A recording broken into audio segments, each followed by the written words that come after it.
Bonjour, je suis Anaïs et aujourd'hui avec Aurélia, nous allons parler d'allaitement. Avant de commencer, je tiens à vous dire que l'allaitement est un choix personnel. Personne ne vous en tiendra rigueur. Que vous fassiez le choix d'un allaitement au sein ou au biberon, c'est votre choix et il est personnel. Aujourd'hui, nous allons vous aider en se posant des questions pour préparer au mieux votre allaitement. Aurélia, bonjour. Bonjour Anaïs. Tu es coach en allaitement. Oui, c'est ça, spécialiste de l'allaitement. Ça tombe bien, j'ai plein de questions à te poser.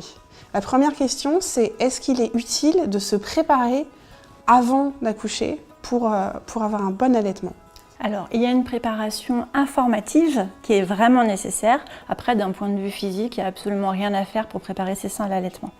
Aller chercher des informations dans des revues spécialisées, s'informer auprès des mamans qui ont allaité, qui ont une bonne expérience de l'allaitement, ça oui, c'est vraiment nécessaire. Une question que j'entends très souvent de la part des mamans, c'est « j'ai peur de ne pas avoir assez de lait et je ne sais pas comment faire pour savoir si mon enfant a suffisamment tété ». Est-ce que tu as des trucs pratiques à nous donner là-dessus ? Oui, alors c'est normal de se poser toutes ces questions-là. La grosse astuce, c'est vraiment le poids des couches et le nombre de couches par 24 heures. On dit, on a un repère, s'il y a 5 à 6 couches bien lourdes de pipi par jour, ça veut dire que le bébé, normalement, grossit correctement. Et au niveau des quantités que prend mon enfant, ça représente quoi approximativement ? Alors, la lactation, c'est un processus qui grandit. Donc au début, c'est normal de ne pas avoir beaucoup de lait. D'ailleurs, c'est pas du lait, c'est du colostrum. Enfin, c'est du lait, mais il y en a beaucoup moins. Pour illustrer ça, tu sais ce que c'est ? Une bille. Ça représente le contenu de la taille d'un estomac de bébé à 1 jour. Donc c'est normal qu'on n'ait pas beaucoup de colostrum. C'est normal aussi qu'il soit épais, c'est pour éviter les fausses routes, c'est pour que le bébé s'entraîne, succion, déglutition, respiration, tout ça, ça met du temps pour les bébés. Donc, une astuce à vraiment partager le plus possible, aller à la maternité avec une petite cuillère dans votre trousse, et si jamais ça cafouille vraiment et que le bébé ne peut pas prendre le sein, qu'il y a eu plein de choses à la naissance qui font que le démarrage est un petit peu compliqué, exprimez un petit peu de colostrum manuellement dans cette petite cuillère et proposez doucement au bébé toutes les heures, une petite cuillère le premier jour, une petite cuillère égale un repas, on dit qu'il a entre 8 et 12 repas par 24 heures, et ça va vraiment lancer la lactation. C'est un super truc ça. Et justement, à propos du matériel, souvent on se dit que quand on va allaiter, on va devoir acheter un certain nombre de matériel, on ne sait pas si on doit acheter un biberon, un tire-lait. Qu'est-ce que tu conseilles d'acheter de base ? Moi je pense que c'est vraiment femme dépendant.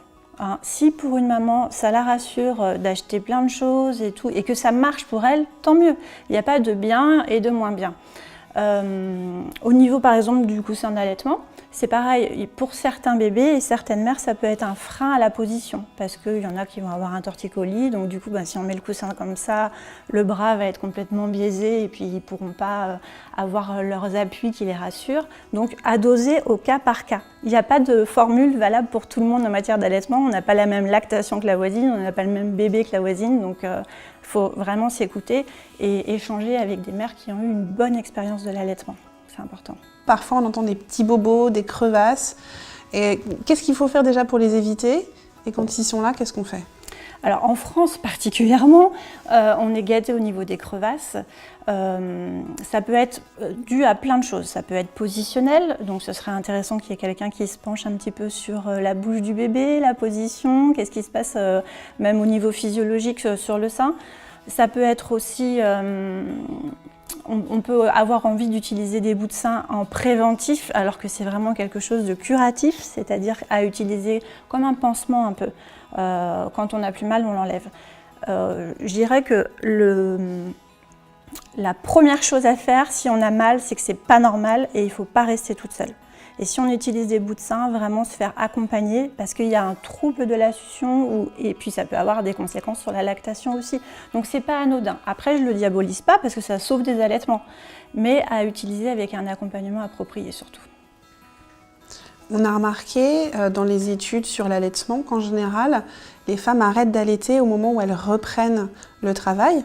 Est-ce que c'est une fatalité ou est-ce qu'on peut continuer à allaiter son enfant en reprenant son travail? Bien sûr, sevrer un bébé, il n'y a rien d'obligatoire. Les dernières recommandations de l'OMS, c'est allaitement exclusif 6 mois et 2 ans ou plus en fonction de maman et bébé. Après, oui, c'est sûr que en fonction de notre travail, en fonction de notre rythme de vie, en fonction de nos choix, en fonction de la vraie vie, on fait comme on peut. Mais en tout cas, il y a plein de personnes qui peuvent aider les mamans à prendre leur marque pour reprendre le travail. Est-ce que tu aurais un truc hyper efficace, un petit conseil pour la reprise du travail en toute sérénité? Oui, alors ça peut paraître peut-être un petit peu oulala, mais finalement pas se préparer, en tout cas pas essayer de préparer bébé, c'est-à-dire se prendre la tête à se dire oh là là, il faut absolument qu'il prenne le biberon parce qu'on va nourrir quelque chose dans l'angoisse de il le fait exprès, il veut pas, comment je vais faire, comment ça va se passer.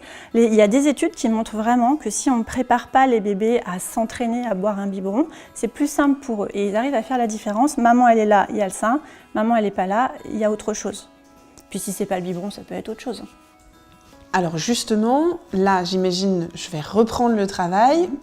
Comment je fais pour tirer mon lait au travail? Est-ce que je tire mon lait devant mon ordinateur? Comment je fais?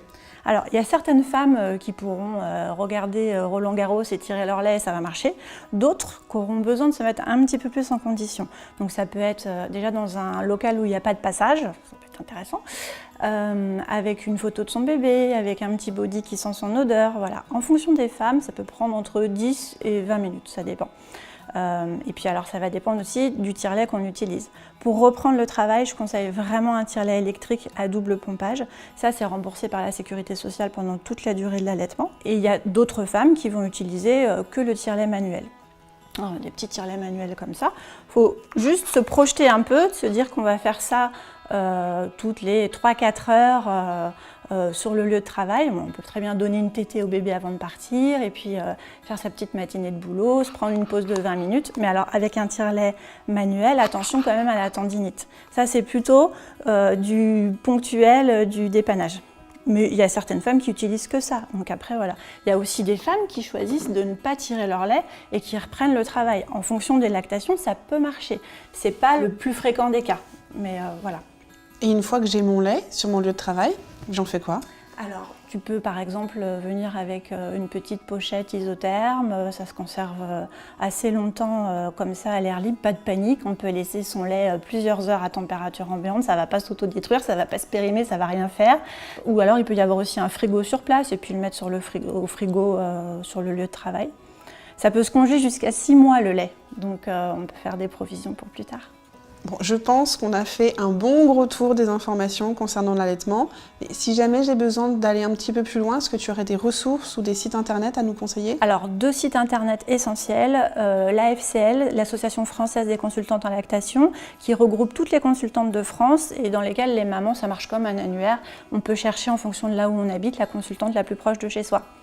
Et il y a aussi le site internet de la Leche League qui est vraiment une ressource super, mise à jour régulièrement avec les dernières recommandations. Merci Aurélia. Merci Anaïs. Merci d'avoir suivi cette vidéo, j'espère qu'elle vous a été utile. N'hésitez pas à vous abonner à notre chaîne Doctissimo Maman et à très bientôt pour de nouveaux conseils.